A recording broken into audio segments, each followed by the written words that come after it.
கிறிஸ்துவில் பிரியமானவர்களே, ஆண்டவராகிய இயேசு கிறிஸ்துவின் நாமத்திலே உங்கள் யாவரையும் வாழ்த்தி ஆசிர்வதிக்கிறேன். இந்த நாளுக்கென்று தேவன் நமக்கு அருளி இருக்கிற ஜீவ வார்த்தை 1 சாமுவேலின் புஸ்தகம் 26ஆம் அதிகாரம், அதிலே 25வது வசனம். அந்த வசனத்தின் ஒரு பகுதியை நான் வாசிக்கிறேன். நீ ஆசீர்வதிக்கப்பட்டவன், நீ பெரிய காரியங்களை செய்வாய், மேன்மேலும் பலப்படுவாய். என கேட்கிற தேவனுடைய பிள்ளைகளே, மலைகளில் ஒரு கவுதாரியை வேட்டையாடுகிறது போல என்னை வேட்டையாடுகிறீர் என்று தாவீது சவுலை குறித்து சொல்வதை இதே அதிகாரம் 20ஆம் வசனத்திலே நாம் வாசிக்க முடியும். இப்படியாக வேட்டையாட நினைக்கும் ஒருவனை கொண்டே தேவன் தாவீதை வாழ்த்தும்படி செய்தார். இந்த நாள் உங்கள் வாழ்க்கையிலே உங்களை பகைக்கிறவர்களை கொண்டே, உங்களை பகைக்க நினைப்பவர்களை கொண்டே தேவன் உங்களுக்கு நன்மையை செய்ய போகிறார். உங்களுக்கு தீமை செய்ய நினைத்து தீவிரித்துக் கொண்டிருக்கிறவர்களே உங்கள் நன்மையை நிறைவேற்றப் போகிறார்கள். என்னை கேட்கும் தேவனுடைய பிள்ளைகளே, எஸ்தரின் சரித்திர புஸ்தகத்தை வாசிக்கும் பொழுது மொர்தெகாய்க்கு நேர்ந்த ஒரு நன்மையை நாம் கண்டுகொள்ள முடியும். அவனை ஆமான் வகை தேடி அழிக்க தெரிந்த போது தேவன் ஒரு காரியத்தை அங்கே செய்கிறார். அந்த ஆமானுடைய கரங்களே இந்த மொர்தெகாயை அலங்கரிக்கும்படிக்கு தேவன் கட்டளையிட்டார். என்னை கேட்கும் தேவனுடைய பிள்ளைகளே, நான் நம்புகிறேன், விசுவாசிக்கிறேன், நம்மை ஆசீர்வதிக்க விரும்புகிற தேவன் பல விதமாய் நம்மை ஆசீர்வதிக்க விரும்புகிறார். பல வித்தியாசமான விதங்களிலே நம்மை ஆசீர்வதிக்க விரும்புகிறார். அதிலே ஒன்று, நமக்கு தீமை செய்ய நினைக்கிறவர்களை கொண்டே தேவன் நம்மை ஆசீர்வதிக்க விரும்புகிறார். நம்முடைய தேவன் தீமையானதை நன்மையாக முடியப்படுகிறவராய் இருக்கிறார். நமக்கு விரோதமாய் எழும்பின சாபங்களை ஆசீர்வாதமாய் திருப்பக்கூடியவராய் இருக்கிறார். ஆயினும் இந்த நாளிலே நாம் 3 காரியங்களை தியானிக்க போகிறோம். இந்த 3 காரியங்களிலும் தீமை செய்ய நினைத்தவர்கள் அல்லது துரோகம் செய்ய நினைத்தவர்கள், துரத்த நினைத்தவர்கள், இவர்களை கொண்டே தேவன் ஆசீர்வதித்த காரியங்கள் இங்கே வரிசையாய் எழுதப்பட்டிருக்கிறது. அவைகளை நாம் தியானிக்க போகிறோம். முதலாவதாக நாம் வாசித்த இந்த 1 சாமுவேல் 26, 25 ஆகிய இந்த வசனத்தை கவனிப்போம். நீ ஆசீர்வதிக்கப்பட்டவன், நீ பெரிய காரியங்களை செய்வாய், மேன்மேலும் பலப்படுவாய் என்று எழுதியிருக்கிறதே.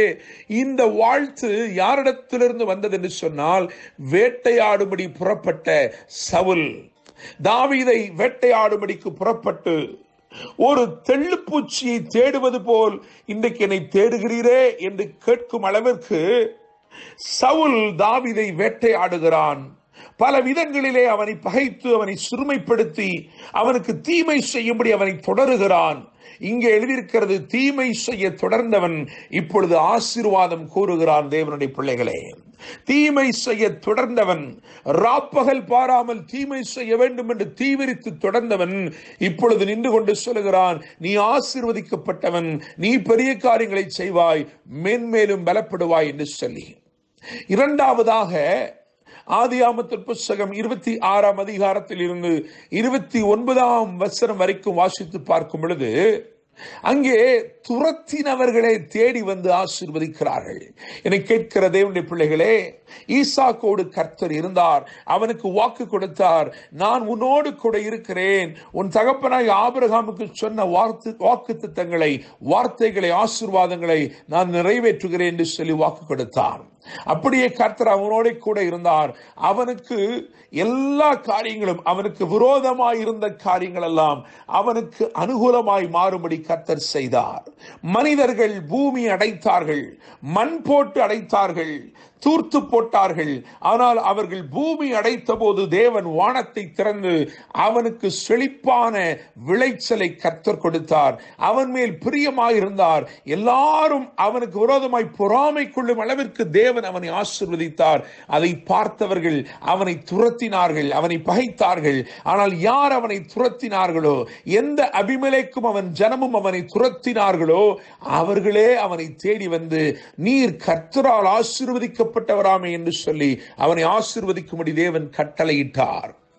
மூன்றாவதாக யோசுவாவின் புஸ்தகம் 24ஆம் அதிகாரம் அதிலே 10வது வசனத்தை கவனிக்கும் பொழுது அங்கே வேதப்படியாய் சொல்லுகிறது, பீலையாமுக்கு செவி கொடுக்க எனக்கு சித்தமில்லாததினாலே அவன் உங்களை ஆசீர்வதிக்கவே ஆசீர்வதித்தான், இவ்விதமாய் உங்களை அவன் கைக்கு தப்புவித்தேன் என்று எழுதப்பட்டிருக்கிறது.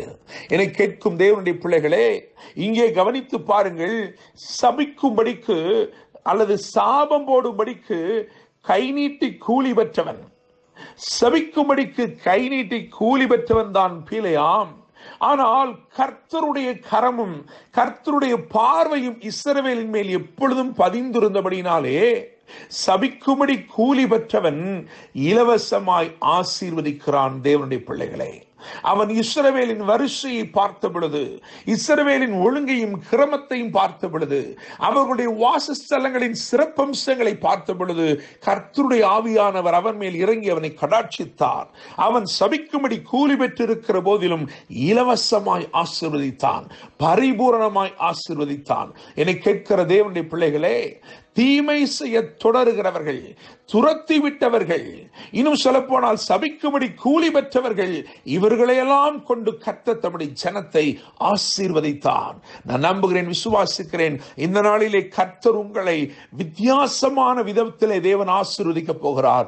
நீங்கள் நினைத்திராத இடத்திலிருந்து உங்கள் ஆசீர்வாத சத்தம் எழும்பி வரப்போகிறது, உங்கள் ஆசீர்வாத தொனி எழும்பி வரப்போகிறது.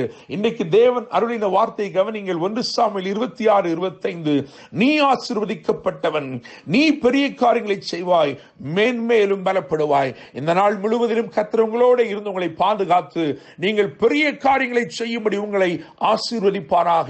நினைத்திராத இடங்களில் இருந்து உங்களை நன்மைகள் உதித்து வருவதாக. என்று அன்புடன் pastor Daniel Moses. God bless you.